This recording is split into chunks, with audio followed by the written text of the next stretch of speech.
Chers téléspectateurs, mesdames et messieurs, bonjour et bienvenue sur Révélation, thème du message du jour, le Dieu d'Abraham, d'Isaac et de Jacob, quatrième et dernière partie. Et rappelez-vous que le verset que nous utilisons pour ce message, c'est Exode 3, verset 6. Nous avons retenu que l'une des choses qui a caractérisé Abraham et qui l'a démarqué de sa génération était le fait qu'il entendait la voix de Dieu. Et nous avons également appris que quand vous entendez la voix de Dieu, cela démontre votre capacité ou votre niveau d'intimité avec lui. Car votre niveau d'intimité, votre niveau de relation avec Dieu est prouvé, est démontré par votre habileté à écouter, à entendre et reconnaître sa voix. Il faut aussi retenir que quand nous entendons la voix de Dieu, eh bien, elle nous donne des instructions, elle nous donne la direction. Et dans ce monde où nous avons 1001 voix, où nous avons plusieurs voix qui nous parlent, qui nous appellent ici et là, la seule et unique voix qui compte, qui est à considérer, c'est la voix de Dieu. Et nous avons également retenu que la raison pour laquelle nous commettons beaucoup d'erreurs, c'est parce que nous nous laissons guider par la voix des hommes. Nous nous permettons d'entendre et de suivre la voix des hommes. Parce que nous n'avons pas la culture à la présence de Dieu, à avoir une intimité avec Dieu, nous n'arrivons pas à reconnaître sa voix au milieu des différentes voix que nous recevons. Il faut également retenir qu'il est dit que quand vous entendez la voix de Dieu plusieurs fois, vous entendez la voix de Dieu à répétition, quand vous entendez la voix de Dieu de façon régulière, vous finirez par le voir en personne. Comme Abraham a entendu la voix de Dieu, jusqu'à ce qu'il l'ait vu au chapitre 18 du livre de Genèse. Abraham entendit la voix de Dieu dans Genèse au chapitre 15, 16, 17. Et au chapitre 18, il a entendu, il a vu. Nous avons également retenu que la voix est une identité, car il est dit que la voix de Dieu est l'identité des chrétiens. Car Dieu ne nous reconnaît pas par notre nom, il ne nous reconnaît pas par qui nous sommes, mais il nous reconnaît par notre habileté, par notre réactivité à sa voix. Nous avons aussi retenu que la voix de Dieu n'est pas seulement un son qui est émis, mais la voix de Dieu est plutôt un mouvement à suivre. Comme il a été décrit dans le jardin, quand ils ont entendu la voix de Dieu parcourir le jardin au soir. Et donc, étant donné que la voix de Dieu est une identité, eh bien, elle est un mouvement. C'est pour cela que nous suivons Dieu à travers sa voix. Vous savez, dans les temps anciens, quand des peuples se levaient contre le peuple d'Israël se rendait chez le prêtre pour faire des demandes, pour poser des questions, pour savoir quel est le devenir, pour savoir quelle action tenir. C'est pour vous dire, quoi qu'en soit ce que vous voulez faire, il faut toujours prendre conseil auprès de Dieu, poser toujours des questions à Dieu.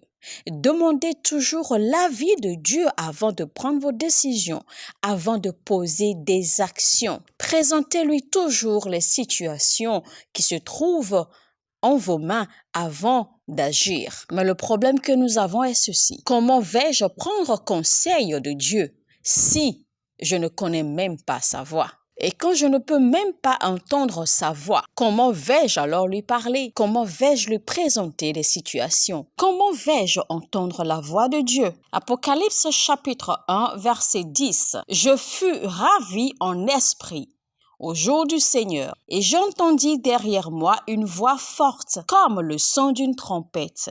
Donc, pour entendre la voix de Dieu, vous avez le devoir d'être en esprit. Mais comment alors être en esprit? Pour être en esprit et pour demeurer en esprit, vous devez prier de façon régulière en esprit. Parce que quand vous priez en langue, quand vous priez en esprit de façon régulière, vous finirez par entendre la voix de l'esprit. Et quand vous étudiez sa parole régulièrement, vous entendrez la voix de l'esprit. Parce que quand vous lisez Dieu à travers sa parole, quand vous lisez Dieu de façon constante et régulière, vous finirez par entendre sa voix à travers ses écrits. Dans Actes chapitre 6, les disciples ont expliqué ce que c'est que être en esprit. Ils ont dit, nous n'allons pas quitter le ministère et nous allons nous appliquer à la parole et à la prière. Ce sont là les seuls deux ingrédients qui vous conduisent, qui vous dirigent vers la présence de l'esprit, qui vous stimule à désirer et à demeurer dans l'esprit, la parole de Dieu et la prière. Il est dit dans Ésaïe 41, verset 8, « Mais toi, Israël, mon serviteur, Jacob que j'ai choisi, race d'Abraham que j'ai aimé. » Et donc la première chose que j'ai dit qu'il fallait retenir concernant Abraham avec Dieu, c'était qu'il était capable d'entendre la voix de Dieu. Et c'était ça qui l'a aidé à demeurer de façon constante et permanemment dans l'alliance avec Dieu. Alors nous allons voir la deuxième chose qui démarquait Abraham de sa génération. Eh bien la deuxième chose, c'est que Abraham était aimé de Dieu. Dieu appelait Abraham son ami. Donc il était l'ami de Dieu. Vous savez, dans ces catégories que je vais citer, nous avons les enfants de Dieu, nous avons les fils de Dieu, nous avons les hommes de Dieu, nous avons les amis de Dieu. Un enfant est né, un fils a été sacrifié, un homme a été envoyé, un ami est un amoureux. La Bible dit dans Proverbe 17, verset 17, « L'ami aime en tout temps, et dans le malheur, il se montre un frère. » C'est qui un ami alors? Un ami, c'est celui-là, malgré qu'il prie, il ne voit pas les résultats de ses prières. Malgré qu'il prie, malgré tout ce qu'il fait, il voit l'opposé des prières qu'il fait. Et malgré cela, il demeure souriant, il demeure joyeux. Ça, c'est un ami de Dieu. Car la Bible nous dit que un ami aime en tout temps. L'amitié est pour toujours. L'amitié dure à jamais. Quand on parle d'amitié, la vraie amitié n'est pas juste quelque chose d'éphémère. L'amitié est une relation qui dure à jamais, une relation qui est entretenue. Alors, quand tu suis Dieu, quand tu sers Dieu, quand tu marches avec Dieu et que tu pries, tu jeûnes, tu sèmes, tu travailles, tu sers, tu fais tout ce qu'il faut faire, mais tu ne vois pas le bénéfice de ce que tu fais. Tu ne vois pas le profit de ton œuvre. Et tu décides alors de lui tourner le dos. Tu décides alors de ne plus servir Dieu. Tu décides alors de te mettre à murmurer. Tu décides de te plaindre. Là, tu n'es pas un ami. Tu es encore un enfant. Un ami aime dans toutes les circonstances. Une vraie amitié est entretenue et maintenue par l'amour. Voici un peu le tableau, la raison pour laquelle Dieu a appelé Abraham son ami.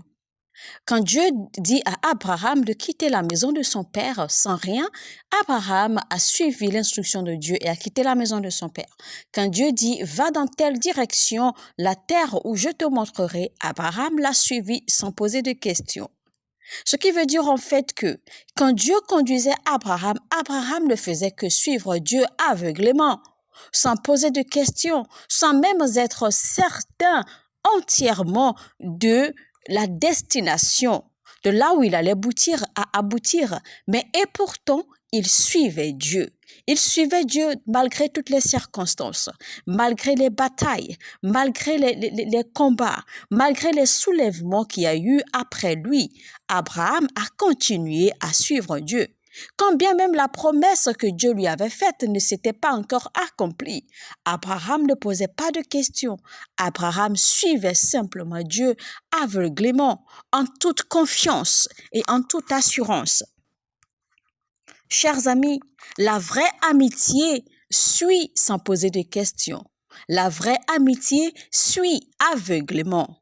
La vraie amitié suit en toute confiance. Mais l'une des réalités cachées que nous ne connaissons pas tous, c'est qu'une vraie amitié doit être testée. Une vraie amitié est toujours mise à l'épreuve. Alors, chers amis, ne faites confiance à personne que vous n'avez pas encore testé. Ne faites jamais confiance à une personne que vous n'avez pas encore mise à l'épreuve. En d'autres termes, j'essaie de vous dire ceci. Je vous passe ce message. Vous devez apprendre à vous déconnecter de toutes les mauvaises personnes dans votre vie afin que Dieu vous connecte aux bonnes personnes qui sont déjà destinées et préparées pour votre vie. Si vous devez tenir ferme et respecter votre amitié, votre relation avec Dieu, votre service, votre marche avec Dieu, vous devez apprendre à offenser certaines personnes s'il le faut. Peu importe qui vous offensez, peu importe à qui vous ne plaisez pas, le plus important est que vous devez plaire à Dieu. Le plus important est que vous ne permettiez aucun obstacle, aucune barrière, aucune chute dans votre marche, dans votre service à Dieu. Et que quiconque qui doit se constituer un blocage, quiconque qui doit se dresser ou qui doit aller contre votre marche, votre relation, votre amitié avec Dieu, que cette personne devienne votre ennemi. En d'autres termes, c'est pour vous dire qu'il y a des choses qui doivent vous laisser.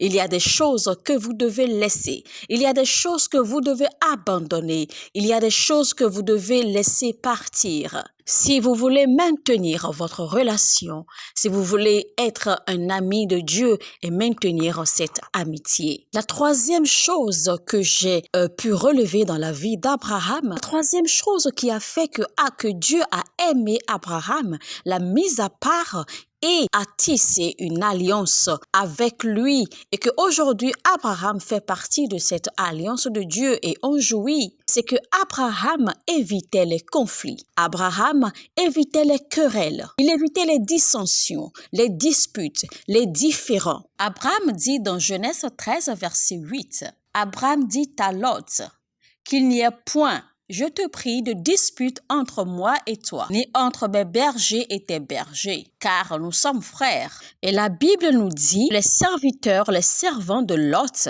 se sont disputés entre eux.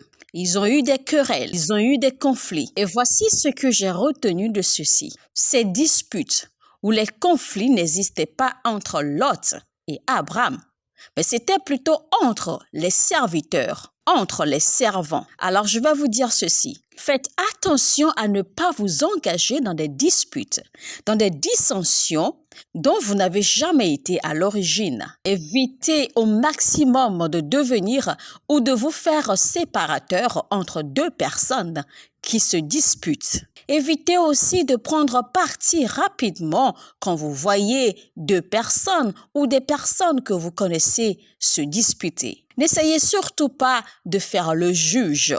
Deuxième chose que j'ai retenue de cette partie des serviteurs qui étaient en dispute, c'est que c'est seulement les serviteurs qui se disputent. Parce que la Bible a dit que les serviteurs de Abraham et les serviteurs de Lot se disputèrent. Donc, c'est seulement les servants qui se disputent. Les maîtres vivent toujours dans la paix. Quand tu es une personne qui aime les troubles, quand tu es une personne qui aime les problèmes, tu aimes les histoires, tu es en train de dire de façon indirecte que tu es un servant. Tu n'es pas un maître, tu n'es pas un chef. Et ce faisant, tu es en train d'attirer, tu es en train de prophétiser la servitude dans ta vie. Et Dieu ne peut pas utiliser ce genre de personnes. Dieu ne peut pas faire confiance à ce genre de personnes qui aiment les disputes, les querelles, les problèmes, les histoires. Dieu ne pourra pas vous rendre responsable. Il ne pourra pas vous confier des choses importantes. Car vous démontrez directement à travers vos comportements que vous ne pouvez pas être un chef, que vous ne pouvez pas être un maître. Alors Abraham demanda à Lot de faire un choix.